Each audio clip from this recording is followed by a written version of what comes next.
So today I got something kind of cool. There's a lot of talk right now in the reef industry with pH, and people are using kalkwasser like I have been, which is calcium hydroxide. And even with calcium hydroxide at a pretty low, not too crazy dose, so I just did a pH test, and my pH today, and it's just after 11 o'clock a.m., and it's only around 7.7. 7.7 on the Red Sea. So everything's doing good in the tank, but it's a little low. I mean, yeah, that's low. We want to be up at least around 8, or but you don't want to change the numbers either. But what I've been finding is that my aquapora have been growing a little slow. So a lot of talk out there about CO2 scrubbers. Here's the Icecap CO2 scrubber. This is the small version, just because my protein skimmer is relatively small compared to the bigger ones for the big tanks.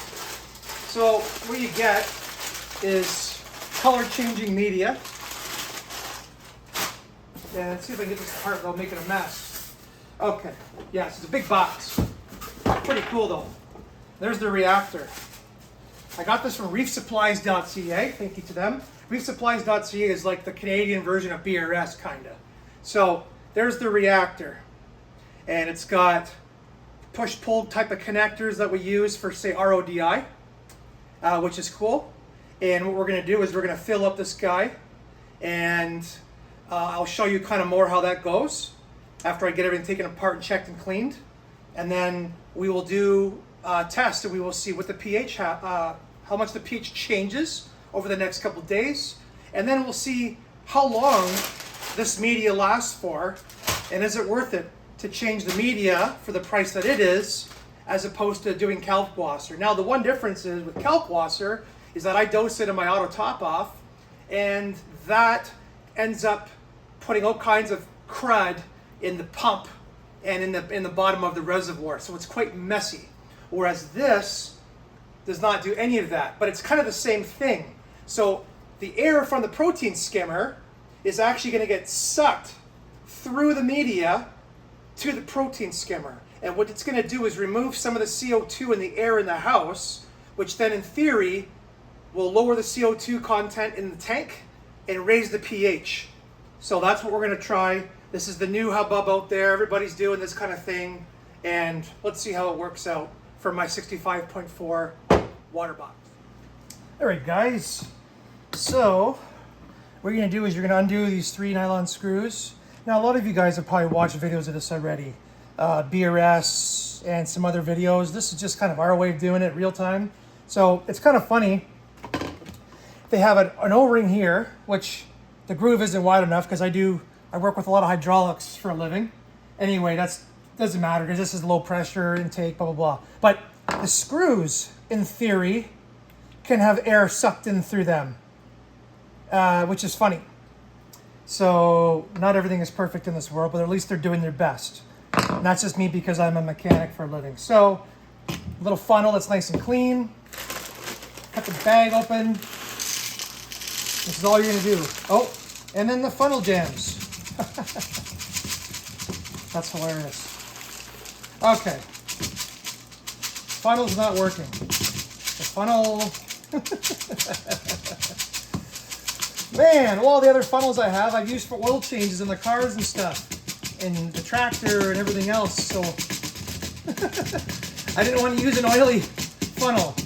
Okay, hold on. Okay, stick with me here. We're almost done. Okay, get those guys out of there. Let's try this and make a mess instead.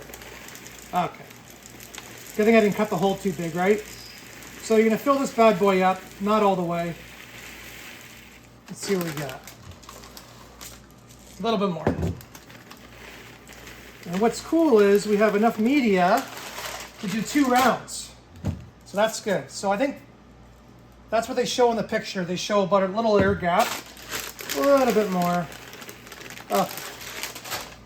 So distribute it evenly. And then we're going to put the screws back in gently. It's all plastic, not metal. You can strip everything really easy. Come on. There we go. Line up. Very small screws. There we go. Very small. If you strip these things, then you've got no way to keep the lid down, right? And if the lid doesn't stay down tight, relatively tight, to make a seal, then you're going to start sucking air in from the top of this reactor, and then the air will not go through the media, which is what you want, which is why there's an O-ring on there. So you don't want to go too crazy. This is all plastic. Just gentle. Okay. Okay. Media's in. Now, a lot of people put water in the bottom of these things. They say that it helps with the media absorption. We're not going to do that right now. Today, we're just going to do it that way. And then I'm going to get some airline tubing. And then we are going to try to hook this thing up and see if we can get it rock and rolling. Pro tip. Now is the time to take your skimmer out and give it a good cleaning while you're about to install. Look at all this crap. Look at this. I have to clean out this. We're gonna make some room in there for this bad guy. We're not gonna hang it over the back because that's ugly. My wife will come down here and be like, "Why, that's ugly." But there's not really any place to put it anyway. But it has a nice footing. But anyway, guys, clean your skimmer. My skimmer motor usually gets full of limpets and snails and stuff. So now's the time. Take it out, give it a quick cleaning, because we have to take it out. We have to lift it out of the tank anyway to hook up the suction hose. Okay, all right, guys. So the first hiccup. All right, so the skimmer's cleaned. This is the skimmer pump. That's the intake for the needle wheel impeller. So the tubing that came with the skimmer, and I think that it comes with a lot of skimmers, is a smidgen bigger in diameter than standard airline tubing. So this is where I had issues. And this is just for today until I get the proper stuff. This tubing fit inside this fitting here on this side. So to give it, just to make sure it a perfect seal, for now I wrapped it in tape. So hack, but this will work until we get the proper tubing. Second, this steam airline tubing will not fit over top of the intake of the pump. So I took the old piece, because I only had a little piece, it's like a foot long, put it on the pump, and then this tubing fit inside. Look at there if you can see it, and it has a nice seal. And I shouldn't have to worry about any issue of that coming out. So a little hacked until we can get the proper airline tubing. The next time I make a order to Reef Supplies, when I want to get more of media and some Celcon and stuff like that, I'll order the proper tubing. But for now, hopefully this gets us going. So just be aware that standard airline tubing does not fit what this is designed for. All right, we're back in the tank. The skimmer is back sitting in its spot.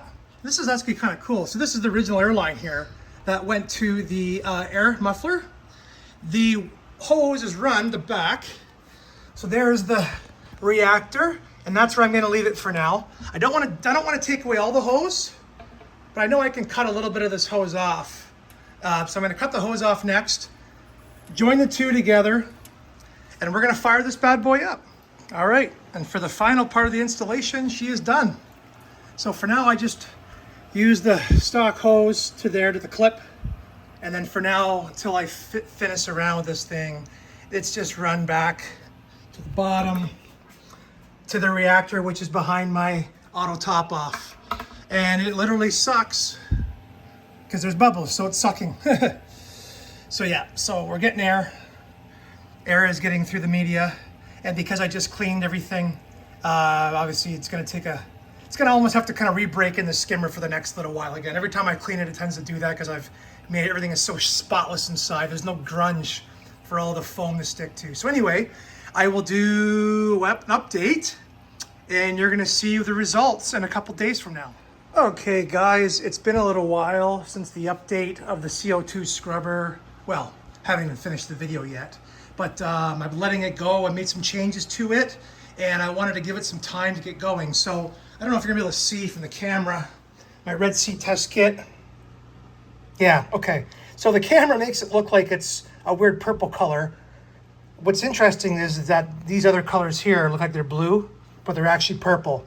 So anyway, it is, if you actually look by your eye, and it's funny, it looks purple there. It's roughly between 8.0 and 8.1. So that's awesome. When I first put the thing together, I don't know if I still can get out of here. It's right in there.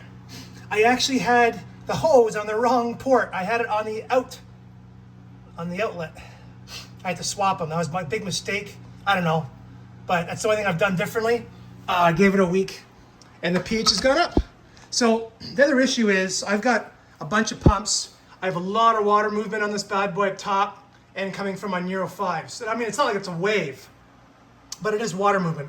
So that water movement is adding CO2 kind of that's in the air in the basement here, whereas the scrubber is trying to remove the CO2 to put it back in. So they do fight each other a little bit.